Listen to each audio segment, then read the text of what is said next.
Hey there, Grumpy Old Fart here. I'm doing an Outlaw Trails role-playing game story. I'm titling this one With Friends Like These.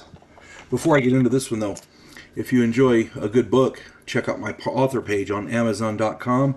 My pen name is H.L. Anderson. You can find all of my books there, including, coming in March, my original tabletop role-playing game, Outlaw Trails. This very book, or this very the video, the story that I'm about to tell you.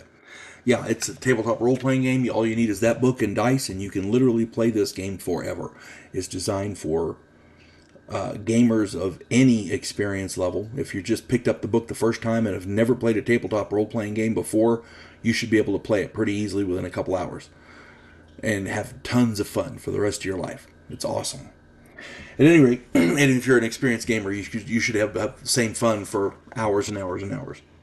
So, if you hope you find it, check it out. Hope you like it. Hope you enjoy playing. Now, if you enjoy my content, it would really help on these videos. It would really help me out if you could hit the like button, subscribe to my channel, share my content on all of your platforms, and post a comment or two. Remember, I welcome your comments, even if you disagree with me. Now, on with the video. Outlaw Trails with Friends Like These. I was playing in my friend Randy's game years ago.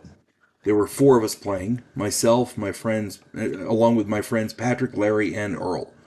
We'd hired on to safeguard a wagon load of explosives from the town to a mine about 4 days away. 4 shipments have been intercepted over the last month. 3 were destroyed, 1 was stolen.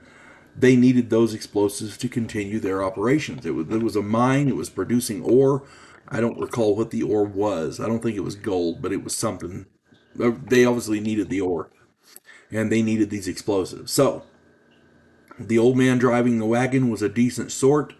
2 of us rode ahead as scouts, and 2 of us followed behind as a rear guard. The old man was slow and careful, took his time so as not to get blown up. I mean, he's hauling explosives in a wagon, come on.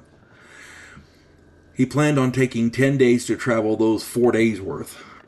And we were okay with that, because, not getting blown up is a good thing. Earl and I rode along behind, and we kept a good watch. Patrick and Larry rode ahead, scouting for trouble and warning other travelers about the danger of the wagon. You don't want somebody crossing near it and, flicking a cigar into it or something. You just don't know. People are weird. Better safe than sorry. Warn them about it. And that's what Patrick and Larry were doing.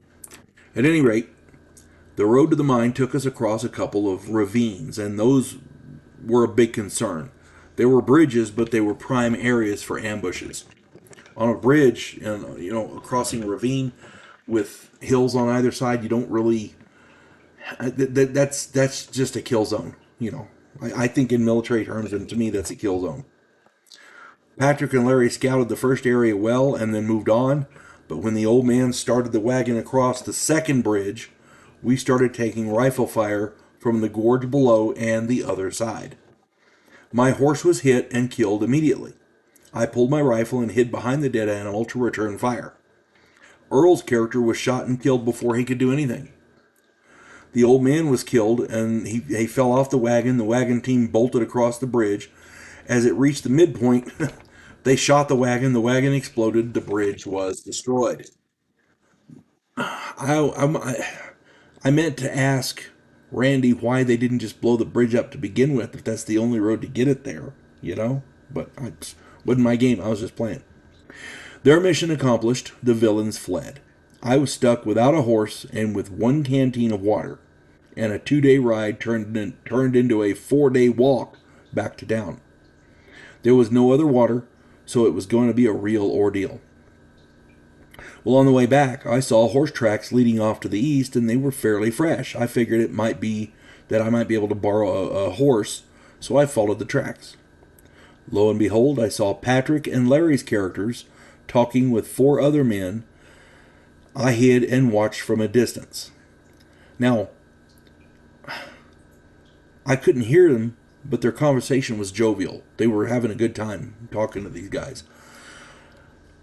Patrick and Larry should have been much further along. They should have been on the other side of that ravine. There's no way they could have got back in time. You see what I'm saying? I was very suspicious. They sat there and talked, and when the sun started going down, Patrick made a fire and he put coffee on. They were in no hurry to report what had happened, and I was getting really, really suspicious at this point. When it got dark, I snuck closer and I listened.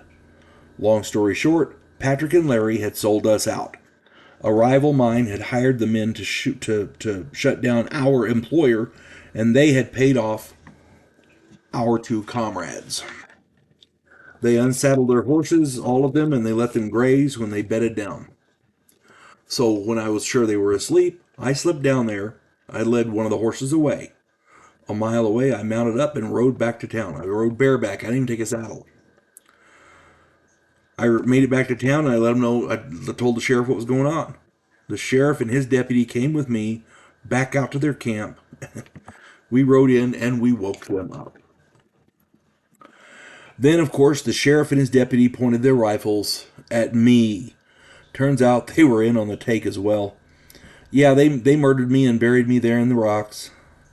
Sometimes the deck is just stacked too well and you can't do nothing about it.